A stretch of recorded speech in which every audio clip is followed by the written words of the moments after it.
So what we're going to do is we're going to build off of what Master Harper came and worked with you guys on 2 weeks ago, I think it was. So everyone wants to have you guys throw gains, throw fines. You can think of a gain as kind of like grabby hands, like you reach out and you grab the sword tip, but no one's going to look at you funny, and no one's going to be like, what was that? Instead, they're going to be like, my goodness, how skillful! And that's great. Ego, like external validation, we're people, it's great. So we're going to explore a concept called and again, it's Italian theory, so pronunciation is super important and points will be docked. It's called the danger zone. And if Lana wouldn't like hit you from the Archer show, when you say it, it's not right. So it's Italian theory, so there is some like bookish word nonsense that we have to get through first, because anytime you're dealing with someone who did Italian fencing, you're dealing with someone who in middle school hid in the library and consumed books at a startling pace, because books didn't say mean things and never hurt them. The downfall of that approach is that, while words may never hurt you from books, they may not give you helpful mechanisms by which to implement those book words into actions. So the first definition is going to be tempo. And because I'm studying for the bar, you're all going to be subjected to a bunch of acronyms. Your first acronym of the night is SOTA. So tempo, SOTA. When you're talking about an Italian context for tempo, really we're talking about a safe opportunity to attack. So get rid of all of the ideas from like music, where it's a unit of time, where it's a unit of space, like it is all of those things, but just boil it down to it's a safe opportunity to attack. And then your next definition is going to be a gain. And your acronym is going to be pho, as in the Vietnamese like soup. So think of cow like knuckle bones. Yeah, what? Point on hilt. Yeah, point on hilt. PHO. So that's your first set of definitions. The next set of definitions that we have to address before we can really tackle pressure fighting in Italianate context is the book words from dead people like to use the phrase tempo of stillness, which is super useful, right? Now that we know what a tempo is, a safe opportunity to attack, and we throw stillness on there, well, what does that mean? Because your opponent has it. So your opponent has a safe opportunity to attack of stillness? Like, that's not really a helpful definition. So really think about it as your opponent being ready. That's all it means. If you walk up on a snake in the woods and it's already coiled and has its eyes on you, that's probably a good time to just back away and not play stupid games that win stupid prizes. The same concept applies to our opponents. If they're rock still, they're looking at what we're doing, and they aren't moving, they aren't doing anything, that's the snake in the woods. It's dangerous.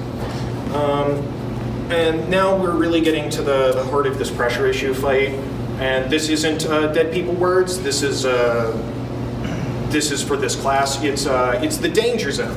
Danger zone!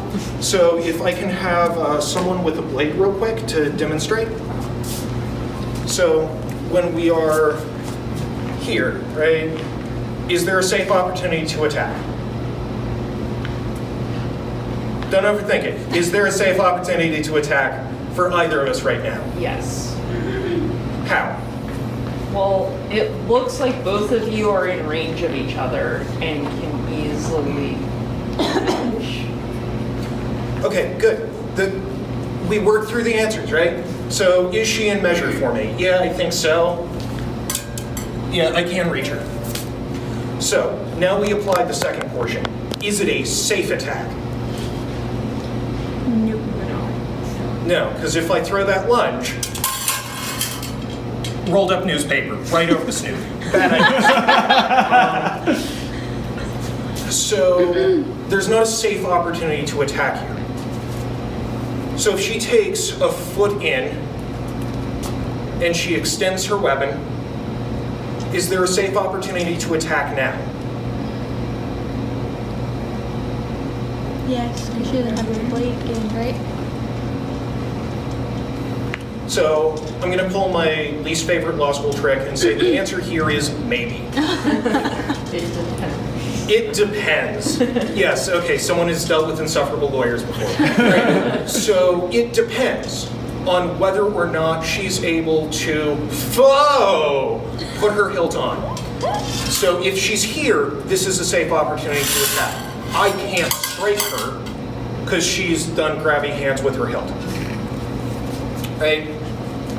But she's not there yet.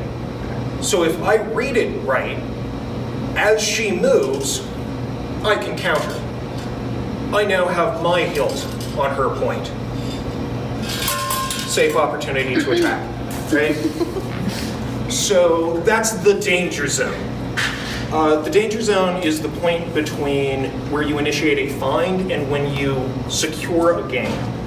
So it's that distance between I can potentially get my hilt on and I have gotten my hilt on. As you move that foot and a half of distance, your opponent has time to counter your action. So there's kind of a contradictory nature here, right? You want to get your hilt on your opponent's point, but you don't want to give your opponent an opportunity to do the same to you while you're trying to do that, which is kind of the great contradiction of Italian fencing. So at this point, I've kind of finished blabbing at you in like a lecture format, and now we're just gonna break this down with a couple questions.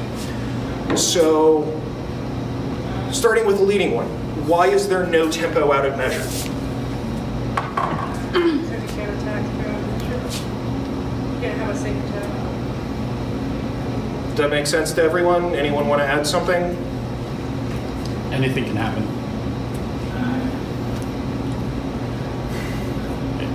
Yeah, I mean, both answers are correct. We're not really in a position where there's an opportunity to attack that can't be countered. If I'm here and she's there, do we have tempo? Do either of us have a safe opportunity to attack? No. No, we can't attack. Whether or not it's safe, we can't attack. We haven't even hit the first prong. All right, so the next question, what does a gain get you?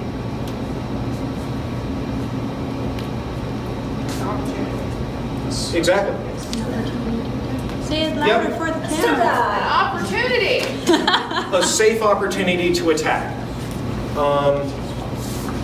So here's the next question. What does the act of attempting to secure a gain potentially give your opponent? What was that, Colette? Tempo?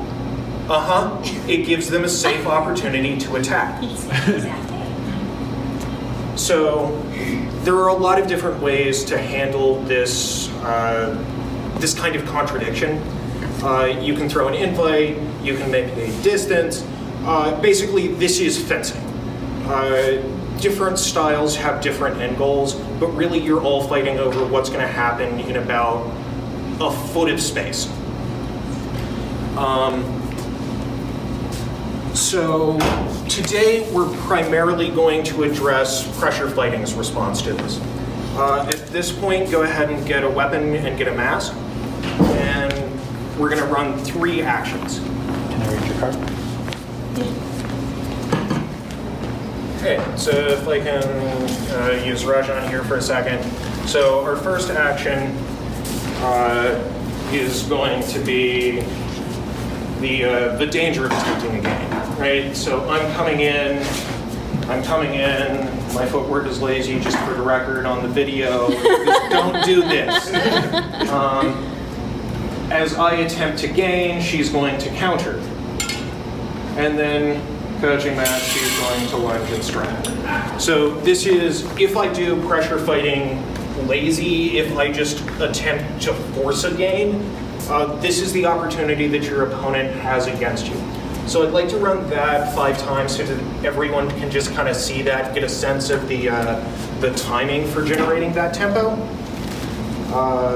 So pair off, or give me 2 while they're getting suited up, because this isn't like some arcane knowledge. Just go ahead and run it. As your opponent attempts to extend their weapon towards yours, just disengage.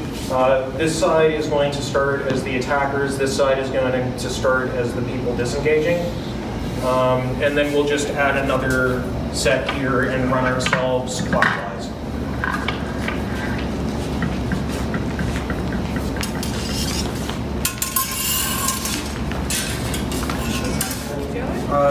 When they extend is going to be your opportunity to hit that disengage. Gotcha, that's all I want to know. The Italians like to call it contratempo. That's a bookish way to say against tempo.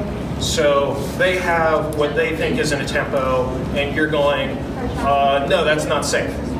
That's safe for me. That's my tempo. It belongs to me. Full like toddler, like this is my toy. Gotcha. So he's making this extension, and part of it is he should be making an extension for your tip, not to your body. Okay? Because if you just make that same attack, so you're gonna recover to the same position.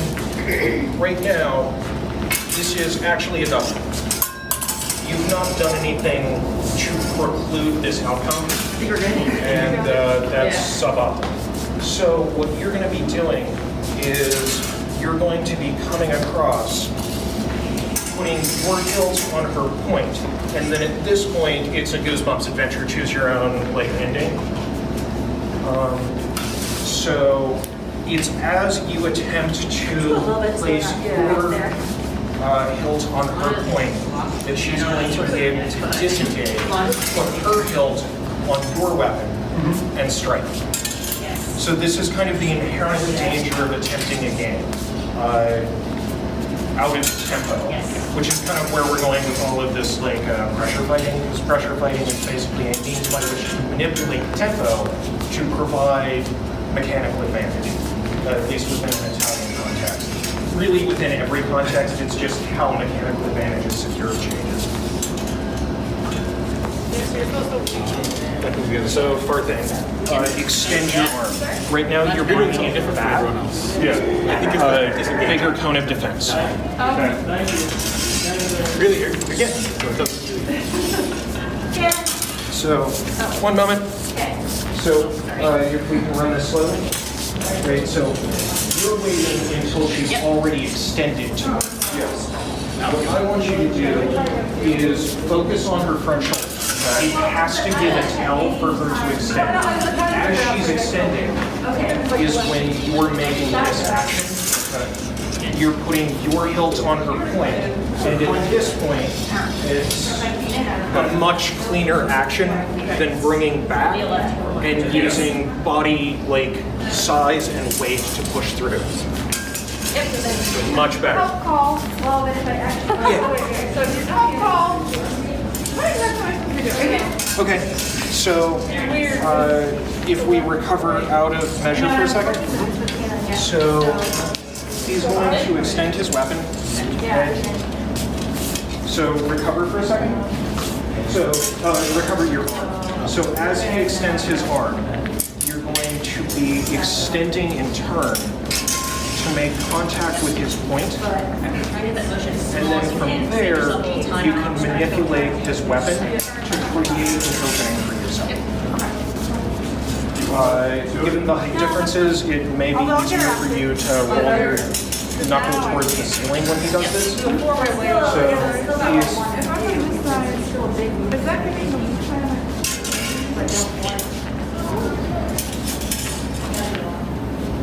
Almost like attacking into his attack. Yes, very much so. Yes. Attacking into his attack. Okay. Yes. Yes, it is giving the weak side of your weapon. Whether or not the weak side of the weapon is real or not is a matter of much debate and something that I'm not going to get into right now.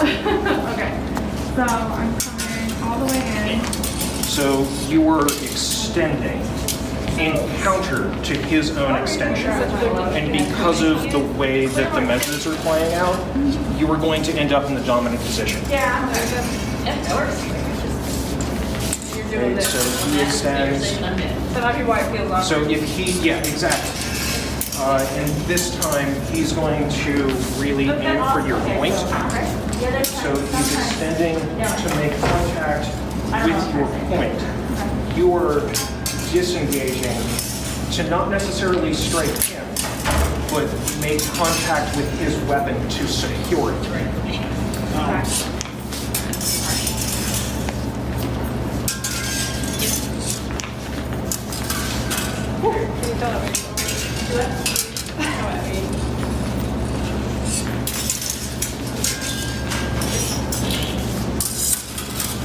Yes. Did that feel right? Yes.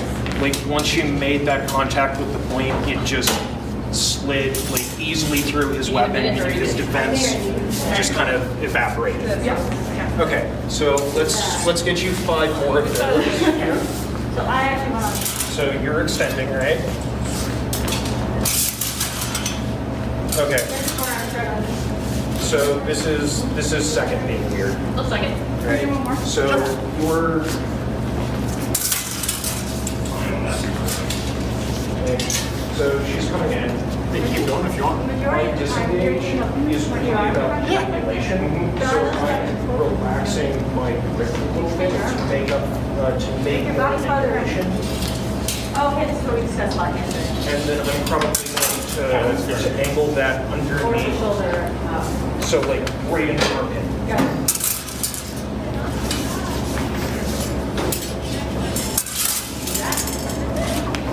That'll work. It's still a little big. So the thing that I'll say to you is actually be more assertive. Once you have this out, point, try to like decide where you're going to go and then go. Yes. Yeah, both are. It actually killed me. Once they're all active. So any other takeaways, thoughts? It didn't work if you started off too close because the attacker had time to actually get the paint before the defender could do something bad. Yep. For you to have an opportunity to counter, there needs to be the time and space to read the situation and react. And it's, let's break that down a second. So if I can borrow our thing. So if I'm just going to move directly at him, the difference here is that he's actually already in a position of strength. So if we both just extend, I die. My blade is locked out. I put my point on his hilt. I did. So rather than necessarily having to throw a disengage, move from a position of strength to another position of strength, if your opponent's just going to go, I'm going to hit him through a closed line, see stupid games, stupid prizes rule. Any other thoughts? Okay, so we're going to move on to the next step, which is going to be breaking your opponent's ability to respond through what Rajan was saying. If you get close enough, your opponent doesn't have the time to respond. And that's really what pressure fighting is designed to do. So, Giovanna, if I can borrow you for a second. So I'm fighting Giovanna, right? If I throw an extension at her at this measure, she has time to respond, catch my weapon, and turn. I die. I don't like being dead. I would like to do something else. So I'm going to use my footwork, these motions. That's mine. And now, at this point, I can reach out and put my hilt on her weapon before she has time to respond. And then from here, so we're not going to be doing this at full tempo, but I really want you to think about using your footwork to hide how close your hilt is to their weapon. You want to get it to the point where you are extension distance away from their point. Closer if you think you can get away with it. So this is how, if Giovanna and Farthane are fighting. So, nature is cruel, and it gives some of us the ability to be real lazy, because right now, I'm willing to bet Farthane can reach out and gain your weapon before you can even hit him. I agree. Nature is cruel. Nature has done him wrong. He can be real lazy, and his form can be sloppy, and he's still gonna win that. Don't be smug about it. So, where pressure fighting comes in is that if you use footwork and a series of controlled actions to basically make it such that he has to pass past your hilt to strike you, you can come into a measure safely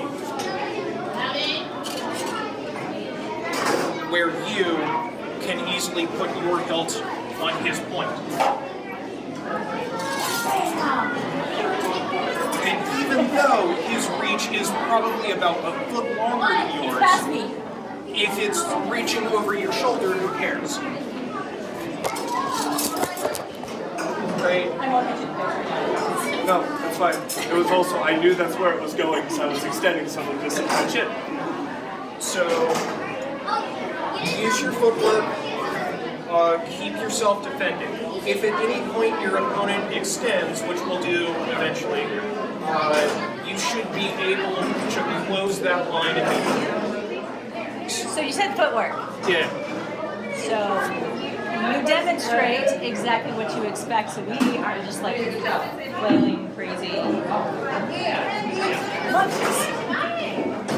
Alright, so as far as footwork is concerned, for right now, just advance and retreat. I'll actually do it right from here.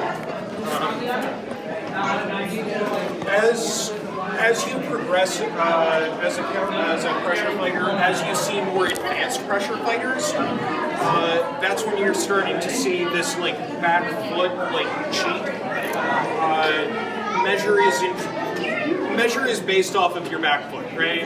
Because that's what we lunge off of. So when you see more advanced pressure fighters, that's when you're going to start to see these motions, this little like shuffle step.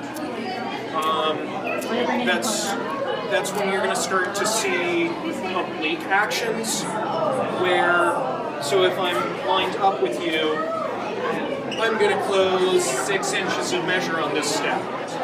But it doesn't read as 6 inches of measure because our eyes read depth in a like very linear sense, not so much in the like 3D complex object sense.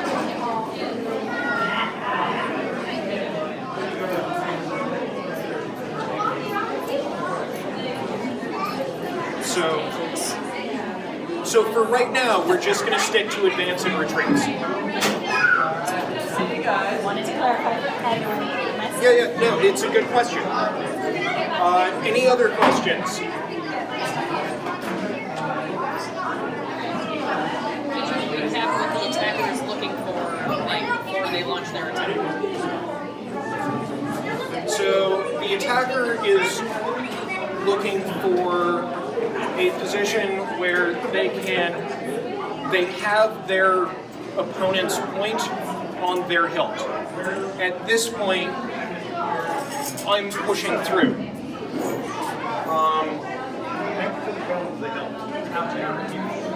So if Giovanna is coming at me, Okay? So recover out of measure, right? So use your series of small steps to get to a point. How much time do I have to stay in the same position? So think about it from my perspective. How much time do I have to react if you decide now is when you want to game? How much time do you react? Yeah. It's fine. You've got about 5 or 6 inches to travel before you've got to switch. It's not a lot of time. So I don't really have a whole lot of time. Yeah. So the closer you can cheat yourself in, the less time you can give your opponent to react, the better off we are in this exercise. So your opponent is going to be given a number of situations to any stimuli you give. This one is basically testing the null hypothesis. Your opponent does nothing. If they do nothing, how do they die? How do I make them pay? Like, inaction isn't an option, right? So take your series of small steps, and then from here, was your gauge of measure correct or incorrect? Do you have foe? Foe! But fully extend, yes. But did you fully extend? I did not. So, we didn't have foe. So we're going to retreat out of measure, and we're going to take the same action, and this time we're going to move ourselves to foe! Right, we're hungry. We want to go to the Vietnamese place. All right. Boom. I don't have time to react. All of my reactions have to pass through your hilt, and that opens up all of these, like, blinding actions. Basically, it's just follow your opponent, right? So, again, one last time, now that we have the space again. Good. So, recapping, use your footwork to put yourself in a position where you can foe!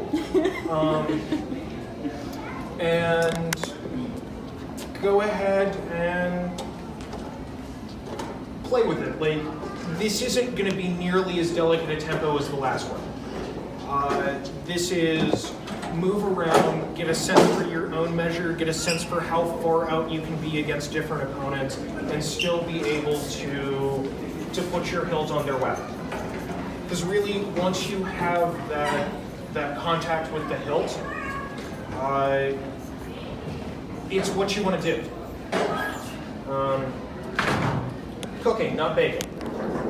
So let's get 2 lines. Correct. So where the drill is going to go from there is, so I'm going to come here. I do Fabris, so I'm extended beforehand. Prong 1 of the drill.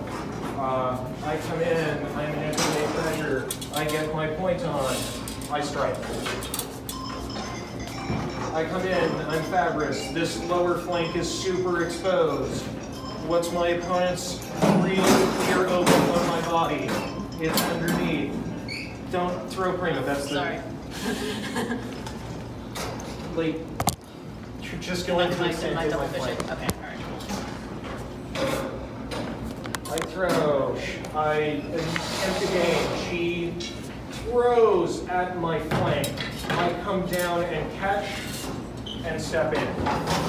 So this is the second act. This is what most pressure fighters are really looking for, which is for you to balk and give them a tempo. And then the third prong of the drill, if we get to it tonight, is we come in, she feints for my flank, I come down to catch, she comes back up high, I simply pass underneath.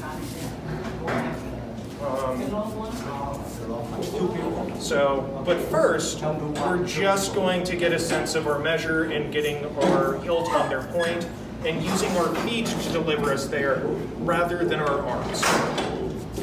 For this, I'm going to say everyone right now fights Fabris. Just go ahead and extend your arm and get rid of the actual extension portion of playing this out.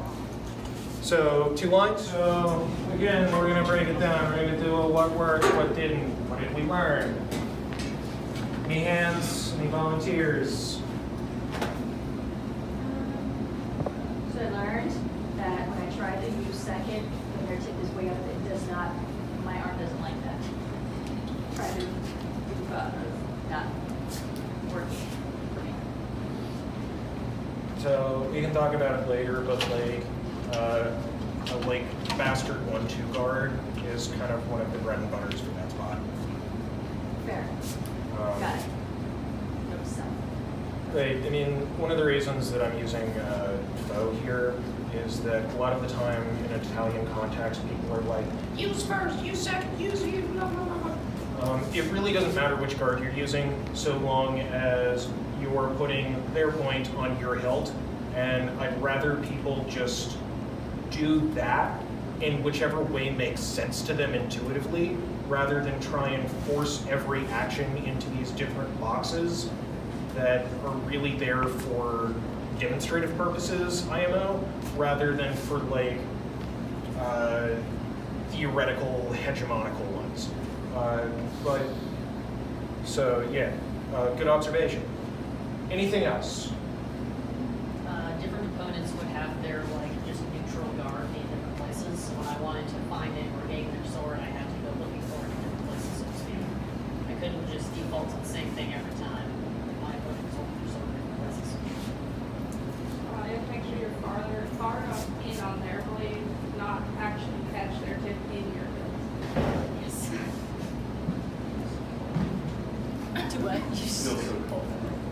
Not necessarily having multiple people, including myself, doing it. Guards in this room. Okay, so we're going to go ahead and go to the next action. So if I use Blaze as an example here. So in this, we're going to have Botswana side doing the attack, the initial like attempt at a gain, and we're going to have Ireland side attempt to disengage and go for this like underflank, the suicidal SCA double special.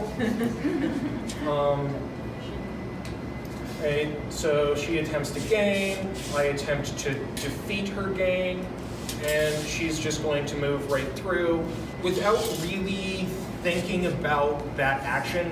Like it's a nothing action, it's passing from one gain to another gain. So let's go ahead and have 2 lines, and we're going to run the same thing. Start slow, ease into this. This is mostly for Botswana side, going to be an exercise in getting that timing of the mutation down. Not getting bogged down in, okay, well my opponent just disengaged and their point is temporarily online with my body. Like, it's pressure fighting. That was part of the plan. They did what you wanted them to do, and now you're going to punish them for thinking that they could struggle. Okay, let's break this down again because my brain just broke. Right. She comes at me, right? Yep. So if she's up here, But You're it's gonna- also way too close anyway. so before she makes contact with your hilt, like before she gains you, because once it's a gain, we're at no prayer and fairy dust. So like as she hits the extension, as she makes a footwork action, you're going to attempt to strike under her arm. Gotcha. And she's just going to mutate this action and then come in. Let's find out. Okay, Yeah. got it. I go under and use. Yeah, works. You go under. Okay. Follow your. Yeah. All right. Let's, Yep. I bet this will also work.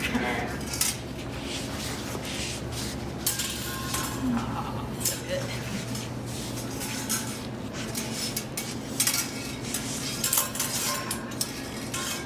That was your best one yet. I do not know if I'm doing this right. Well, we'll find out. That one was different, but I liked it. Okay, so, say it one more time. Yeah, Okay, what's his happening. point isn't online, yours is. That's it. You don't need to overthink it. Okay. Like, overthinking Italian Okay, fencing energy. is for Facebook shitposts. Please make that the title of this video. Oh man. No, that was on film. Readjust. Yeah, okay. I'm in. So if she goes lower, then I can't magically. So if she's gonna go super low, okay, so we're gonna take it slow, right? So you come in, you're extended, you're going for the game, she comes low, you're just going to go lower and drop basically your body onto her foot. Oh, I know what you were doing. Okay. And You were then- trying to catch me before you even like pushed down. Like she was trying to curl under it before ever pushing down on my blade. So let's Sorry. yeah, let's just try to get the first like thing, right? So you come in, right? And you attempt your game, which leads to this, which leads to just drop that, Just drop. just drop. How far? I mean, even that's fine, because you're going to take another step, a small one, and then you're going to use the wrist to re-angle into her body.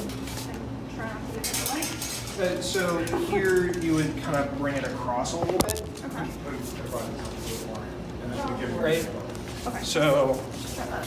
drop, pivot. Drop pivot.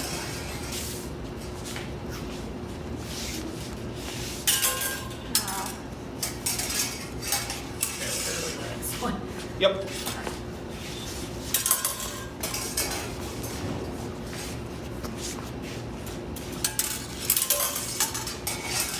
Yep. Yep. Now I understand what's pushing there. Yep.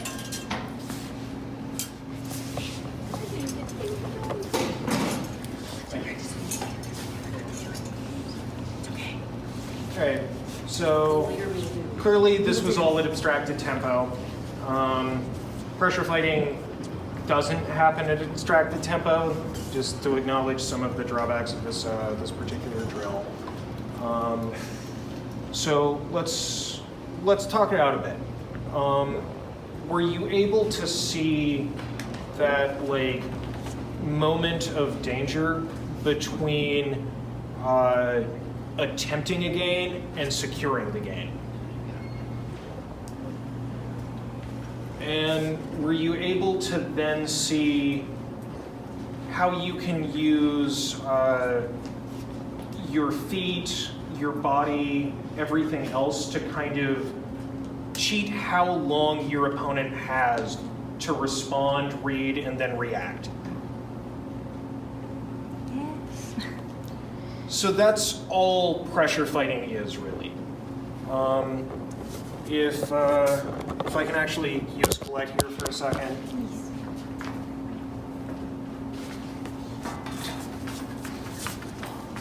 So if Colette's pressure fighting me, and she's going for this action, effectively what she's done there is no single movement was large enough that I was safe to do anything. If I try it, I come here, I bite on something, she has a counter lined up. So basically she's giving me a whole lot of options and all of them are bad.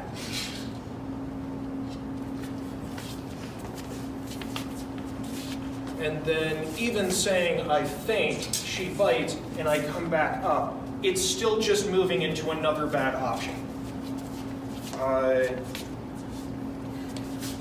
But all of pressure fighting is really just an exercise, in my opinion, of getting through that critical measure before it's just a series of bad decisions where the only good option is leave and go back faster than she can go forward.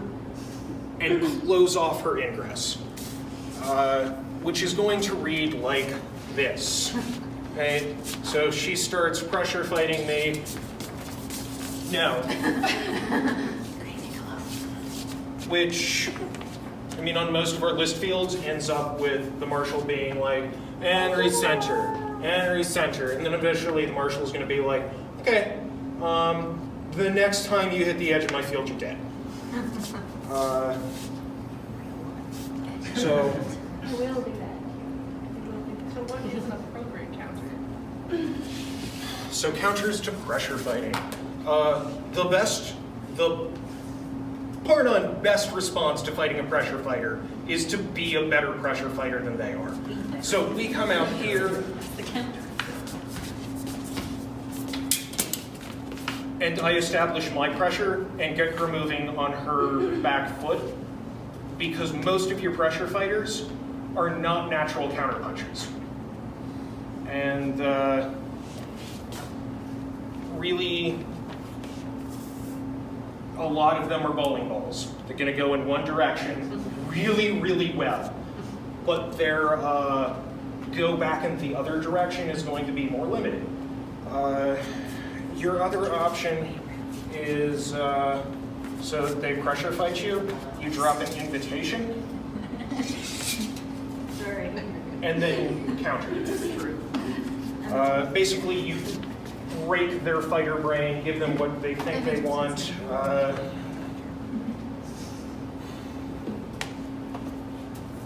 Kind of one of the problems with solid tactics is that there aren't great answers for like, well, how do I counter it? In the same, right, like,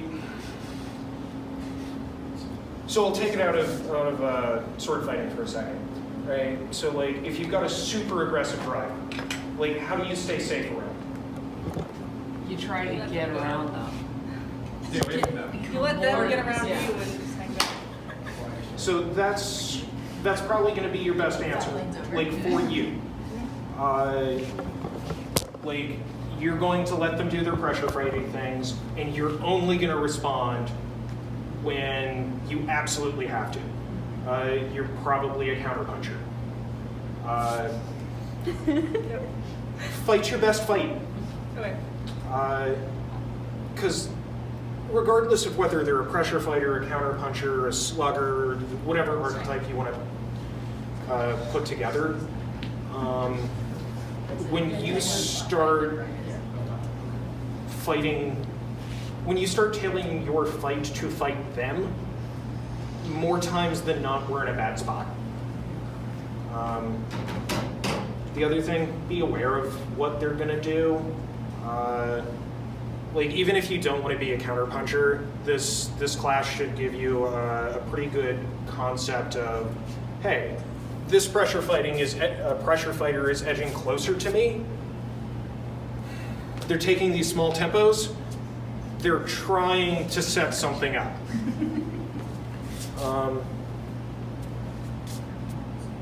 And then it just turns into who did the right thing in this basically 2-foot window.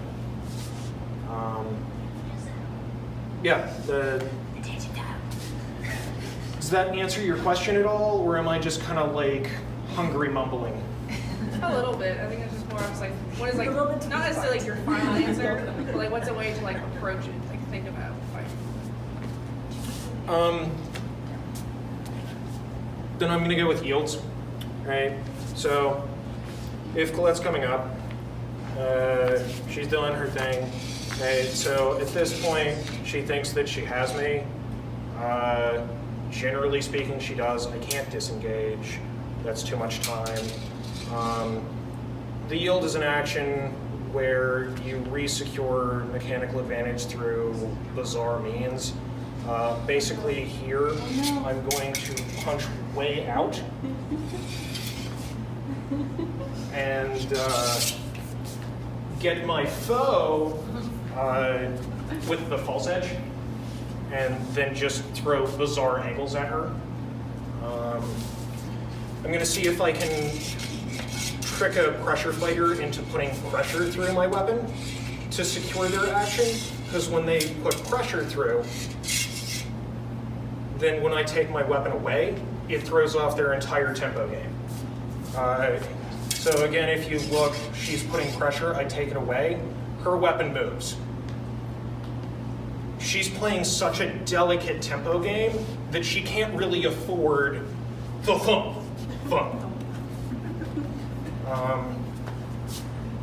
So take a smaller action than they think you can take, or try and get them to take a larger action than they want to. Is that